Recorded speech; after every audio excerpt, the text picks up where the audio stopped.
वालेकुम चाचा। वालेकुम अस्सलाम। अपने पापा को बुलाओ, मुझे कुछ बात करनी है।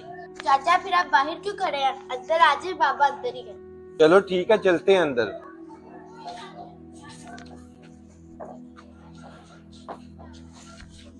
अरे रज़ाक भाई, बड़े दिनों बाद नजर आए हैं, कैसे हैं आप? अल्हम्दुलिल्लाह ठीक हूँ मैं।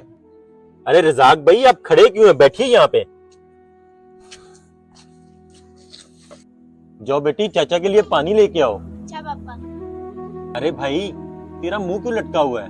तो पैसों का मसला वगैरह चल रहा है, मैं दूं क्या पैसे? नहीं भाई, मुझे पैसों की जरूरत नहीं है। तो फिर क्या बात है? माशाल्लाह आपकी बेटी बड़ी हो गई है। वो स्कूल कॉलेज छोटे कपड़े पहन के जाती है, उसको पर्दा करना सिखाएं।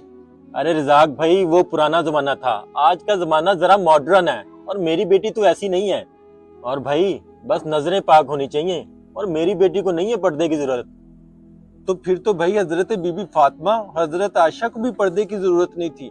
क्या उनसे ज्यादा किसी की पाक थी नजरें? लेकिन उन्होंने फिर भी पर्दा किया। और हाँ भाई, लड़कियों पर पर्दा फर्ज है। अगर तेरी बेटी पर्दा नहीं करेगी तो सबसे पहले तू जहन्नम में जाएगा, और उसके बाद तेरी बेटी भी जहन्नम में जलेगी, और उसके बाद वो जलेगा जो उसको देखेगा।